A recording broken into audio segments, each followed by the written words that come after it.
Bonjour à tous, on se retrouve aujourd'hui pour parler des requêtes combinées sous SAPBO de la version 4.3. Pour commencer, qu'est-ce qu'une requête combinée ? Donc une requête combinée, comme son nom l'indique, combine plusieurs requêtes et grâce à ces différents types peuvent du coup ressortir des résultats plus ou moins différents selon les combinaisons.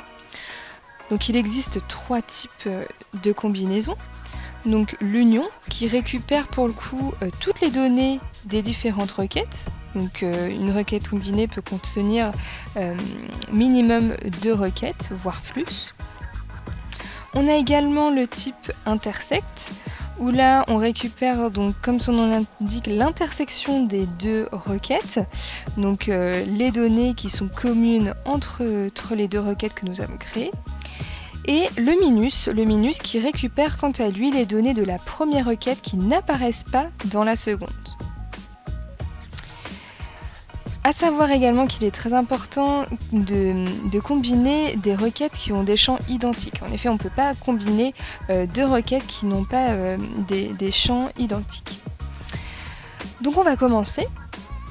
Donc, nous allons vouloir extraire la liste des magasins qui ne sont pas propriétaires de leur établissement, donc c'est-à-dire que ce sont des franchises.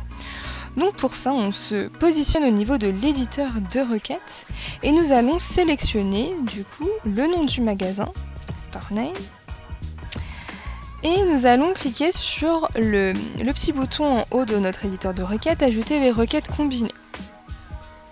Car nous souhaitons ajouter une nouvelle requête combinée, une nouvelle requête qui va venir ressortir, donc pareil, le nom du magasin. Donc par défaut, en fait, lorsque nous cliquons sur requête combinée, ça nous crée directement une nouvelle requête avec exactement les mêmes champs de notre première requête. Donc ainsi, ça nous évite de venir rechercher à la main les champs que nous avons déjà sélectionnés auparavant. Donc voilà, sauf que dans notre deuxième requête, nous allons rajouter un filtre qui va nous dire, en fait, qui va venir nous filtrer les magasins qui ne sont pas propriétaires, pour lesquels les gérants des magasins ne sont pas propriétaires du magasin. Donc ici, nous venons prendre le champ Own et nous allons afficher la liste de valeurs et prendre tous ceux qui sont taille S. Donc tous ceux qui sont propriétaires de leur magasin. Ainsi, maintenant, il ne reste plus qu'à modifier le type de combinaison. Parce que là, si on continue comme ça, si on a notre requête combinée en union, la requête qui va en sortir va venir combiner les 2 données. Donc, et tous les magasins, ainsi que tous les magasins qui sont propriétaires. Donc ça va nous faire une base assez énorme, ce qu'on ne souhaite pas à la fin.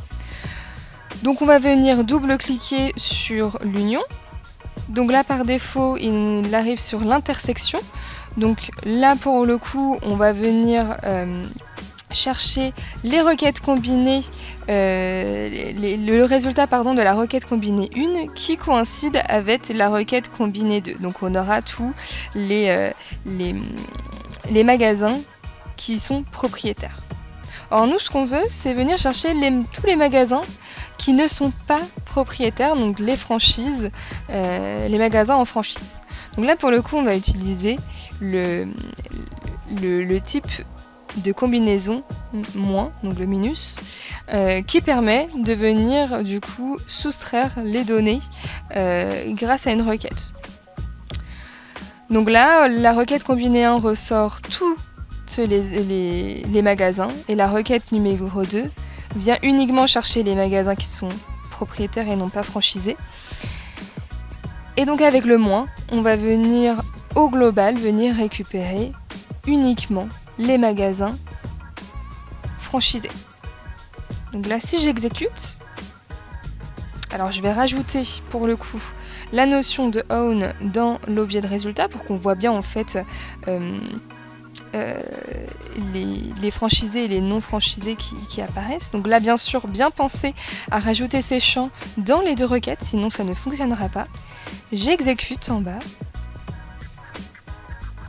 Et voilà, là pour le coup, on a uniquement notre magasin de Boston Newbury qui apparaît, car c'est uniquement ce magasin-ci qui est franchisé dans toute la base de données. Donc là, si on revient sur notre requête et qu'on modifie notre combinaison, qu'on passe de l'union au moins et qu'on exécute, là voilà, notre liste est beaucoup plus importante car elle va venir du coup chercher tous les résultats possibles entre la requête 1 et la requête 2. Donc là en fait on a vraiment le listing de tous les magasins connus dans la base de données, que ce soit des franchisés ou pas. Alors que si ici je viens chercher la combinaison intersection, là hop, on va nous ressortir que les oui, parce qu'on va venir chercher qu'est-ce que dans ma requête 1 qui est exactement similaire à ma requête 2. Donc ça va être tous les magasins qui vont être propriétaires. Voilà, donc là on a vu un exemple très simple de requête combinée, mais elle peut servir pour des questions un peu plus complexes, par exemple lister les magasins ou plus de N produits à dépasser la DLC. Et également on peut rajouter aussi les années où plus de N produits ont été le plus vendus dans un magasin. Et ça on peut le régler justement avec des requêtes combinées. Mais là ça demande du coup du développement supplémentaire. Aussi, chose très importante à avoir en tête, c'est l'ordre des requêtes qui est hyper importante.